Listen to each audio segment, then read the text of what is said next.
Hi, I just wanted to go through some of the things that help you to hit the ball a little bit further.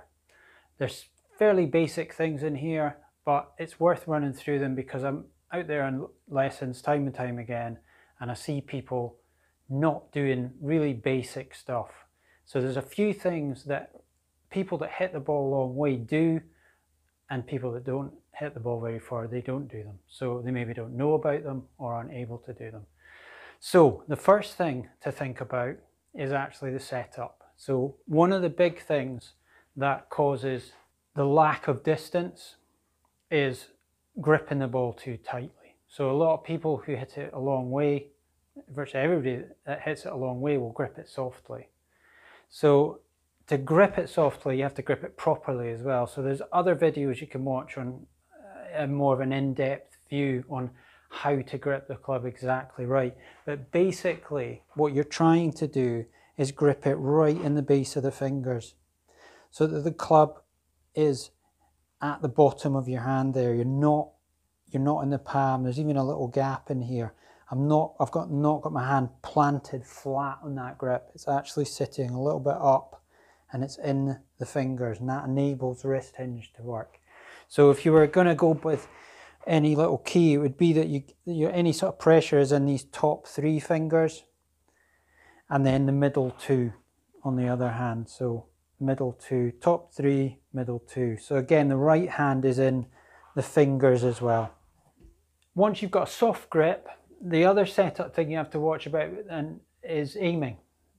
None of what I'm about to say will actually happen or work unless you're aiming properly. Now, one of the big reasons people don't hit it far is when they aim to the right. I've been teaching for about over 25 years now, and probably 90% of right-handers aim probably about 10 to 30 yards right of a target, 10 yards if they're lucky.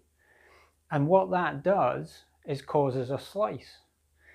It causes the club to have to come over the top to be able to hit it towards the target. So if the target line is straight down parallel to this mat, everybody that comes in for lessons in here aims correctly because they just get themselves parallel with the mat. That's the ball to target line there, and my feet are running parallel left of that. But what most people do is aim this way. So the target line's still there, but they don't realize they're not doing this on purpose. It's just accidental. It's because we're not standing on this line for a start. So our eyes are looking diagonally to see the target anyway. And there's some fancy thing called binocular parallax, which I don't really want to get into, which means that when we stand side on as human beings, we can't see the target very well. We can't aim ourselves parallel to a target very successfully. And I can vouch for that after seeing it for 25 odd years. So people tend to aim, right-handers tend to aim a long way right. What then happens is you've got to basically not use your legs. And not using your legs is one of the reasons you lose distance. Because if you don't use your legs on the downswing, it helps pull the club across your body. If you go with the club and use your legs, then you'll hit more from the inside, and you'll hit it where you're aiming, which is 30 yards right. And you don't want to do that. You instinctively do stuff to help bring it back to the target.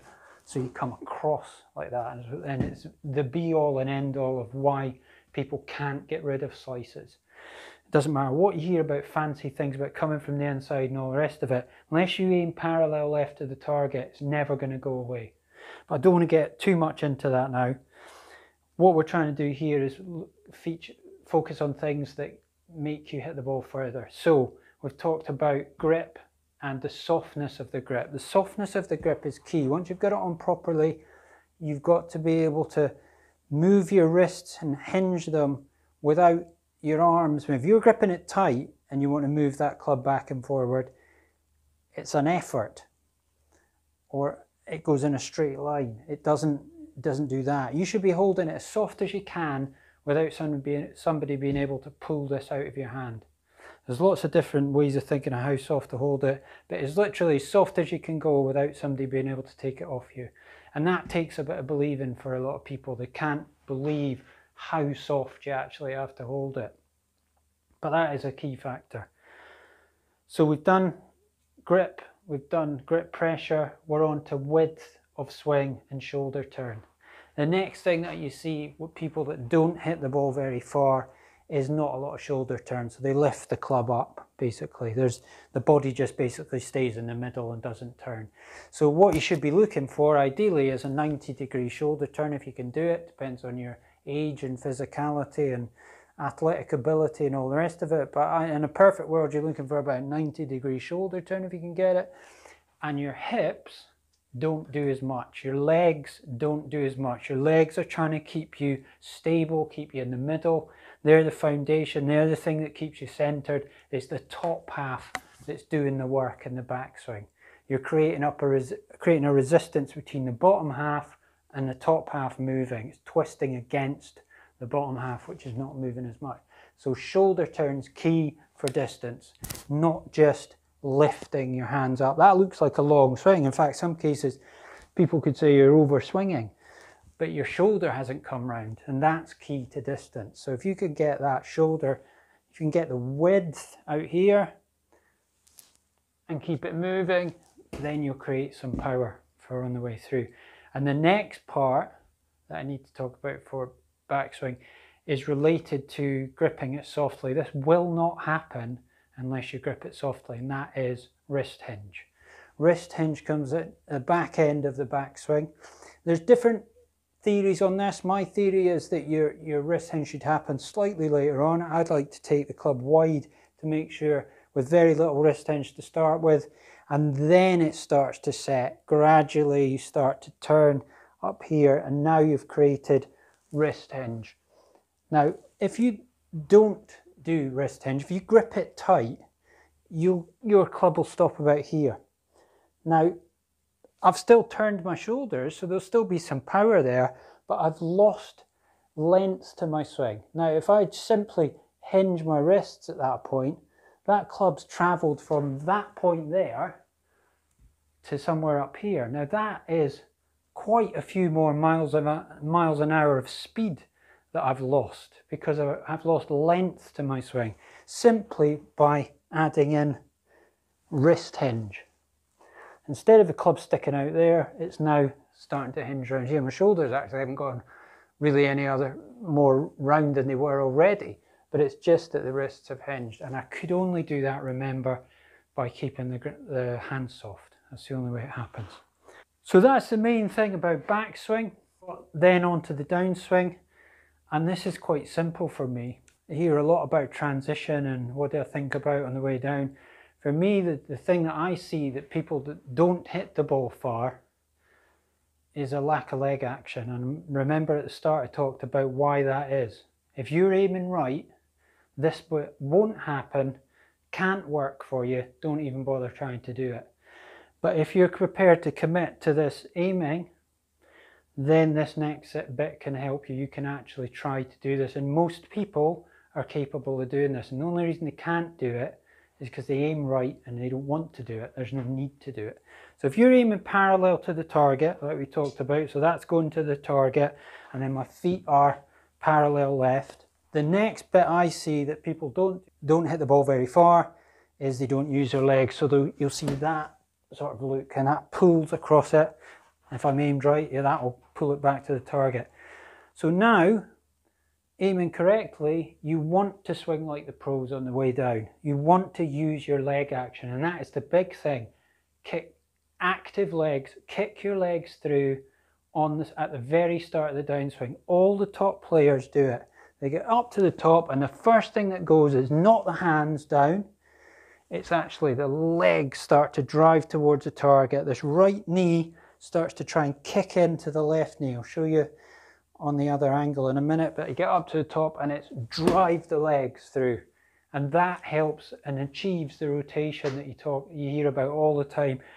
Body facing the target at the end, achieved by your first thought from the top of the backswing is kick the right knee into the left knee. Drive the legs forward, get active with your legs. Because if you don't, you'll end up pulling the ball. And that's one of the reasons some people hit it left.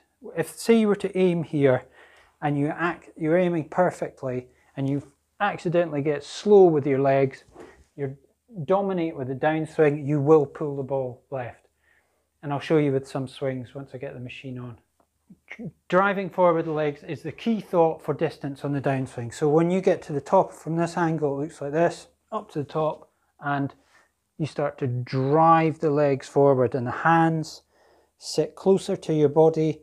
You get a later release that everybody talks about, which adds distance. And if you've got a soft grip on, that will happen as well. It won't happen if you're gripping it tight. And all the power goes through. And hopefully straight as well. And you get a much better angle of attack. You don't get a steep angle of attack, you get a shallow angle of attack, which helps on the long clubs, helps on the drivers, the fairway wood, all that stuff. So you're up to the top and it's drive with the right knee. I always tell when I'm trying to get people to do this for the first time, the thought is kick your right knee into your left knee. So you're almost thinking, if I put the club down, I'm standing here and I'm trying to go kick the right knee into the left knee. And that starts a chain reaction where you get everything in the right position. If you look at, again, from this angle up to the top, and if I kick with the right knee, that the club stays closer to my body, you get this nice slightly inside to out, straight down the line swing, rather than up to the top and no legs. And the club follows the path of least resistance, which is across and to the left. So if I'm aiming parallel to the ball to target line, so I'm parallel with the mat, that's the ball to target line, feet are parallel left, everything starts to work. I can do soft grip, correct grip, soft grip, I can do shoulder turn, I can do wrist hinge, and then I can drive the legs forward. So let's see what sort of shot I get.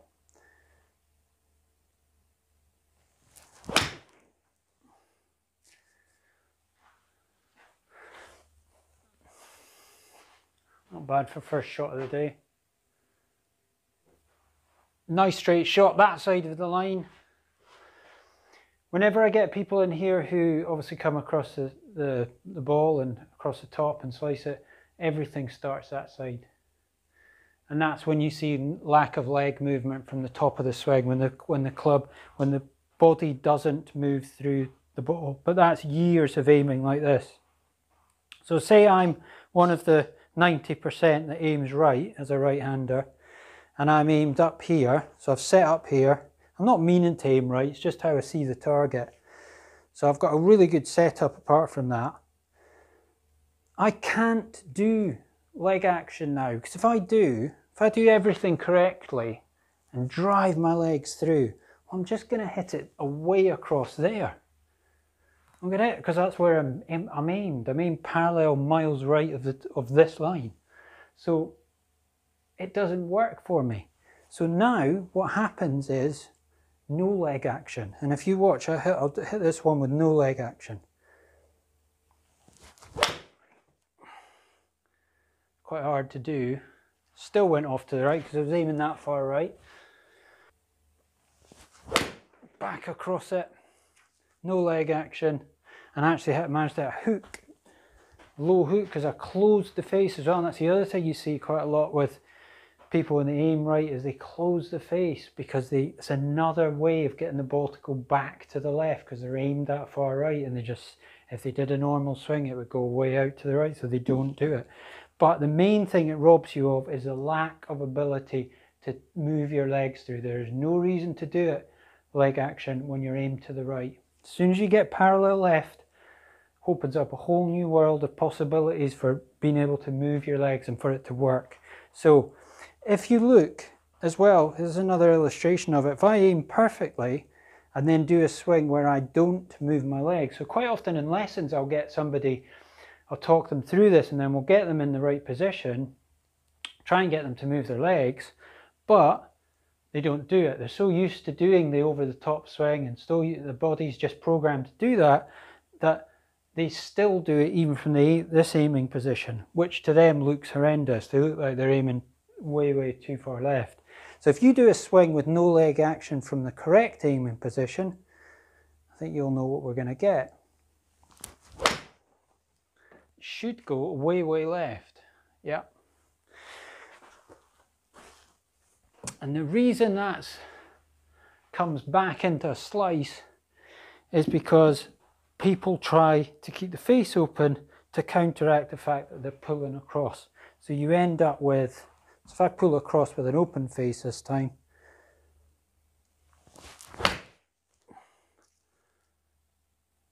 then I get that high slice. And that's a 7-iron. That looks even worse when you try and do that swing with a long iron. It doesn't like it.